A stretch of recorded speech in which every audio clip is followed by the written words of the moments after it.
ان کو امداد دے کے دی ہے. اور ظاہر ہے اس کا مطلب لازماً یہ ہے کہ جو چائنیز بلاک ہے وہ ان کے ساتھ ان کا اچھا ریلیشن شپ نہیں ہوگا یا ان کو اچھا نہیں سمجھا جاتا ہوگا. اس حد تک تو بات ہمیں سمجھ آتی ہے. لیکن کیا چائنیز بلاک اتنا طاقتور ہو گیا ہے کہ وہ پاکستان کے انتخابات میں یا سینٹ کے انتخابات میں یا اسٹیبلشمنٹ کے ذریعے کوئی اپنا اثر دکھا سکتا ہے؟ یہ دیکھنے کی بات ہوگی، کیونکہ ابھی ماضی میں قریب میں ایسا کبھی کوئی واقعہ نہیں ہوا کہ چائنیز بلاک نے کسی کو ہرایا یا جتوایا ہو. لیکن ریسنٹلی جس وقت عمران خان صاحب سری لنکا گئے تھے اور دنیا پوری میں شور مچا تھا کہ وہ بیسیکلی اس کویڈ جو بن رہا ہے، 4 لوگوں کا گروپ بن رہا ہے 4 ملکوں کا، اس کے خلاف چائنا کے لیے راہ ہموار کرنے گئے ہیں، اور پھر اس کے ساتھ میانمار کی جو حکومت آنگ سان سوچی کے خلاف، اور اس میں چائنا اور روس کی مکمل سپورٹ، تو کچھ نہ کچھ جیسے کہتے ہیں کہ دور کی کوڑی بھی اگر لگائی جائے. مجھے حفیظ شیخ صاحب بیچارے پہ بہت آ رہا ہے کہ مطلب بیچارہ اکیلا ہی وہ نشانہ بن گیا. اس کو اگر لڑانا تھا کے پی کے سے لڑا لیتے. درست ہے آپ کی بات. ہم آئی ایم ایف کے بندے سے آپ کو ہمدردی ہو گئی ہے، یہ بھی بڑا دلچسپ سوال ہے. یہ سوچنے کی بات ہے. اور یہ سب اگر ہرانا ہی تھا انٹرنیشنل سازشی تو کے پی کے سے بھی کرتے تو پھر بھی آ جانا. اوریا صاحب یہ تو بڑا خوش قسمت ہے حفیظ شیخ صاحب کے آئی ایم ایف کے ہوتے ہوئے بھی آپ ان کے لیے ہمدردی کے جذبات پیدا کریں. صحیح ہے. نہیں آپ کچھ کہنا نہیں چاہ رہے، چلے ٹھیک ہے. لیکن کیونکہ کافی دنوں سے چائنیز اس میں بھی ایک آئی ایم ایف جو ہو رہا تھا، گوادر کی ایکٹیویٹی نان ایکٹیویٹی ایک گروپ بنا تھا، بہت ساری خبریں آ رہی تھی کہ بہت جو ہے نا پیچھے ہو گیا سی پیک. یہ صحیح ہے کہ اس حکومت کے اندر اور اس اسٹیبلشمنٹ کے اندر ڈیفینیٹلی ایک سوچ موجود ہے کہ جو گوادر اور چائنیز بلاک کی جو طاقتور ہونا تھا اس کے خلاف مزاحم ہو رہی ہے.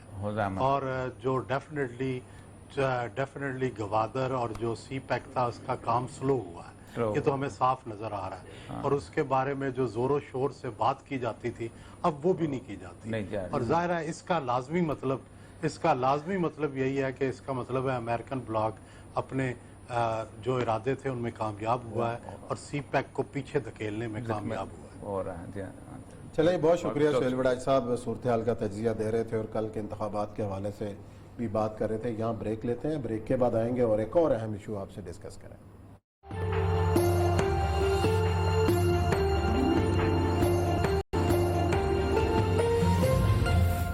جی ناظرین، بریک کے بعد ایک بار پھر آپ کو خوش آمدید. عالمی ادارہ خوراک نے خبردار کیا ہے کہ کرونا کے کرائسس کے بعد ایک دنیا کے اندر شارٹیج پیدا ہوگی خوراک کی، اور جس میں پاکستان بھی شامل ہے. اور ایسے میں فوڈ سیکورٹی کے حوالے سے ہم کیا اقدامات کر رہے ہیں اور دنیا اس حوالے سے کیا سوچ رہی ہے؟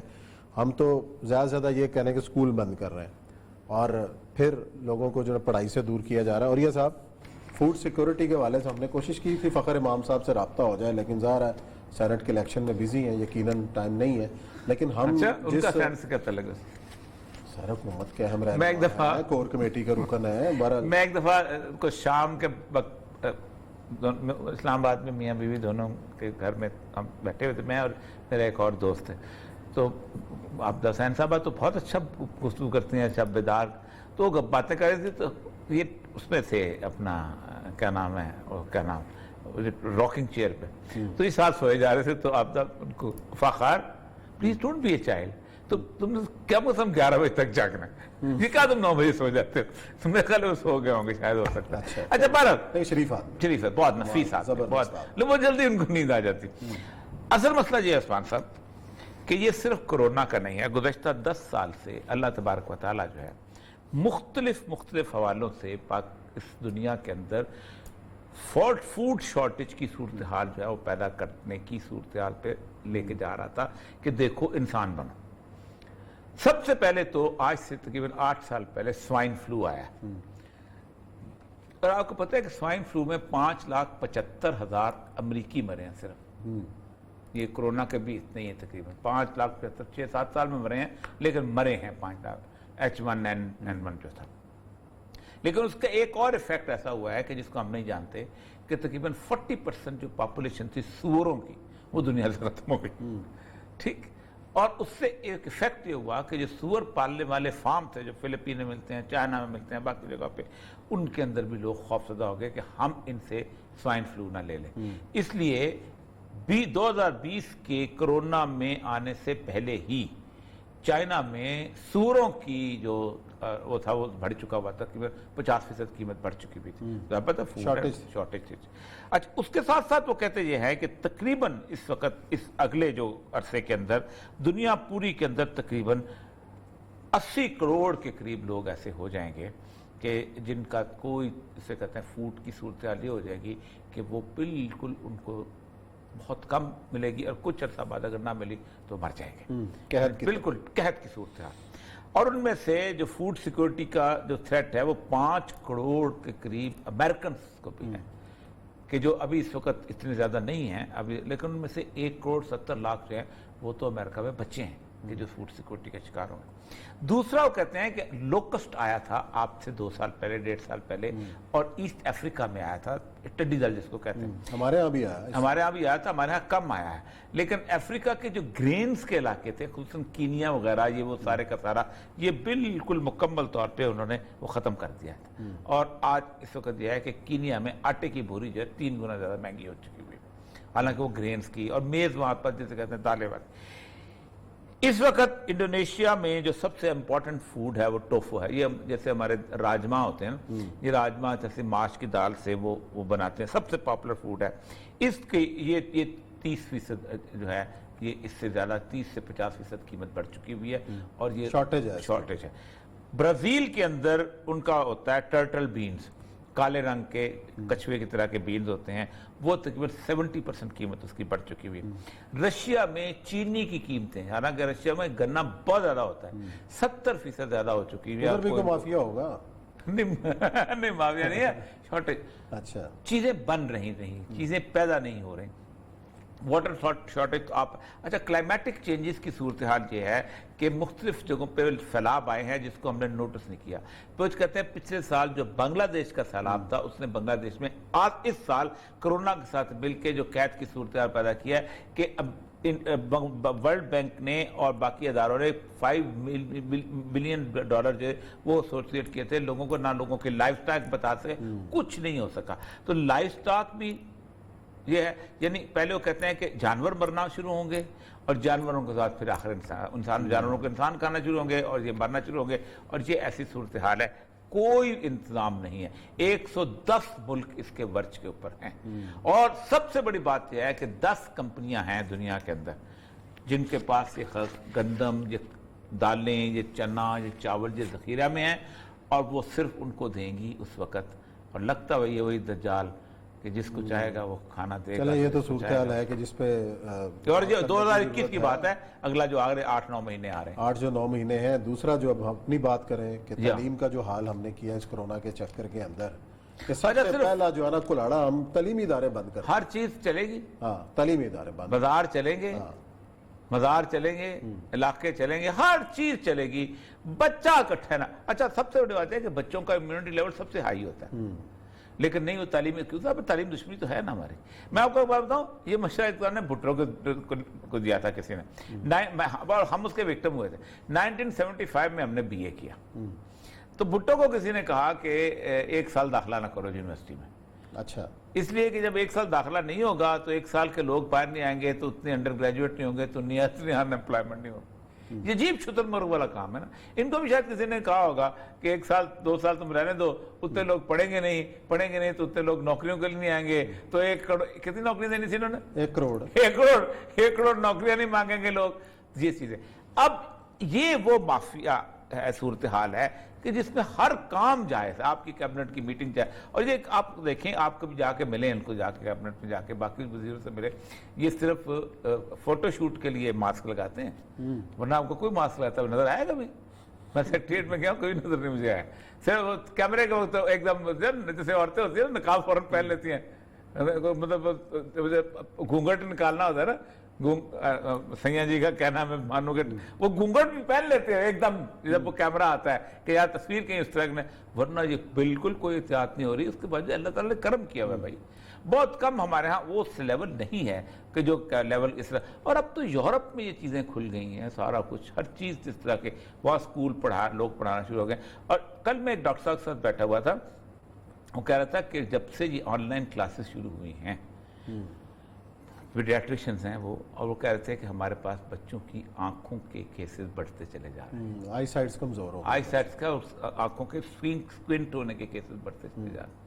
وہ جو اس کا کوئی اندازہ ہی نہیں کسی کو کہ آن لائن. او بھائی آن لائن کلاسز ختم کرو، ایک ہوم دوسرا والدین پر بوجھ ہے. اگر 4 بچے پڑھ رہے ہیں، کس کے پاس موبائل ہے، کس کے پاس لیپ ٹاپ ہے، اب پھر سے آن لائن کلاسز جس کے بعد ہو بھی اس کے بعد مطلب میرا اس کا یہ امپیکٹ نہیں. میرے پوتے کی شامت آئی ہوتی ہے، وہ بیچارہ دونوں بہنوں کے ساتھ جانا چاہتا ہے، وہ گھر پہ ہوتی ہیں، اس بیچارے کو نیچے لان کے اندر کبھی ادھر کدھر گھومنا پڑتا ہے، وہ چیختا. اور ہر جگہ یہی صورتحال ہے. کیوں نہیں ارینجمنٹ کیوں نہیں کیا جا سکتے؟ سب سے بڑی بات. اور دوسری بات یہ ہے کہ آپ چلیں جائیں رورل ایریا کے اندر، کوئی ایک ایس او پی مجھے بتائیں جو رورل ایریاز کے اندر فالو ہو رہی ہو، کوئی ایک. اور وہاں ہو بھی کچھ نہیں رہا. شہر کے اندر بھی کچھ نہیں ہو رہا. لیکن نہیں، بس شفقت محمود صاحب کو چاہیے تھا، آج ہم اس کا جواب دیتے، لیکن شفقت محمود صاحب اس وقت شفقت محمود صاحب پاکستان کے جو بچے ہیں ان میں بڑے مقبول ہیں. ہاں، اگر بچوں کو ووٹ دینے کا حق ملے تو وہ بلا مقابلہ جو ہے ان کو منتخب کر لیں کہ یہی وزیر تعلیم ہونا چاہیے. ویسے میں ایک بات بتاؤں کہ پتہ نہیں کون سے بچے ہوتے ہوں گے، بچہ جو ہے نا گھر میں اتنا رہنا پسند نہیں کرتا.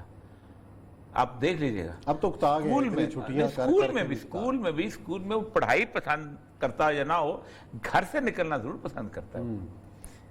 یہ ہر بچے، ہم بچے تھے، آپ بھی بچے تھے، ظاہر بات ہے گھر میں رہنا جو ہے نا وہ اس کا. اور سب سے بڑی بات ہے کہ سب والدین بھی پسند نہیں کرتے مستقل بچہ گھر میں پڑھا رہے، ان کے لیے ایک مصیبت عذاب بنا ہوتا ہے. ظاہر بات ہے ایک ایکٹیویٹی ہے، زندگی ہے، چل رہا ہے. نہیں، کوئی بازار بند نہیں ہے کیونکہ سر پہ چڑھ دوڑتے ہیں، کوئی فیکٹری بند نہیں ہے، ہر فیکٹری چل رہی ہے.